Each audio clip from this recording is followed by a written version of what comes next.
Пред да ги повториме нашите барања, дозволете ми од име на Организациониот одбор и земјоделските производители од регион Струмица да ја искажеме нашата револт до заменик министерот. Имено, пред една недела ние го поканивме на средба со цел да изнајдеме некое решение, а тој не се озва на нашето барање.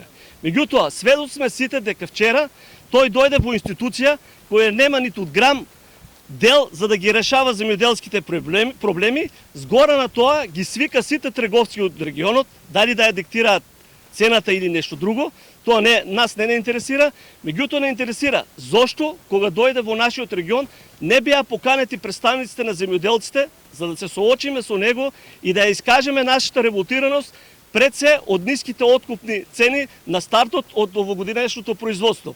Згора на тоа беа искажени и неколку манипулации, меѓу кои зборовите што стакат земјоделците добиваат 30.000 субвенции, ако мислеше на зелката не се 30.000 по хектар субвенции. Згора на тоа, мислам дека требаше некој да го подготви тој министер, дека тој земјоделец на еден хектар треба да даде 200.000 денари, а добива 30.000 субвенции. Меѓутоа не се само тие параметри. Од тие 200.000 денари издвоени за трошок, мора нашиот земјоделски производител да мисли и за некоја заработвачка. Но на крајот, сведоци сме од теренот, со која цена отпочна овогодинашната реколта, тоа е цената со која почна да се откупува зелката. Еве и денеска ќе ги повториме нашите барања. Прво и неминовно, до крајот на април месец зелката да се откупува по 20 денари. Второ, бидејќи веќе стартуваат и другите производи, пред се рано градинарски, тука спаѓа краставицата. Срамно и жалосно е првата цена на краставица да биде 20 денари.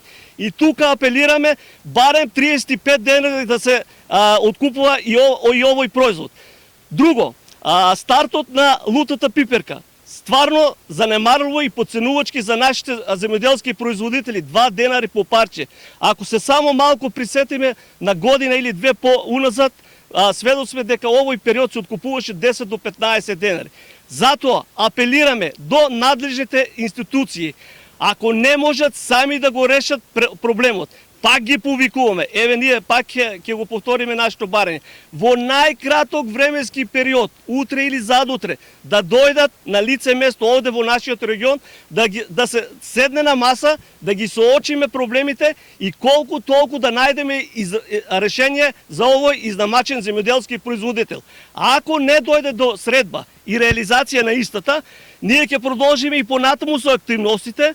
А кои ќе се тие, ќе се искоординира пак Организациониот одбор, а мислам дека тие ќе бидат сега нешто по-масовни, па ако треба ние сме спремни да дојде и до блокирање на граничните премини, затоа што за дел од производите кои имаат ниска откупна цена, виновење и увозот на рано градинарски производи што се влесуваат во нашата држава.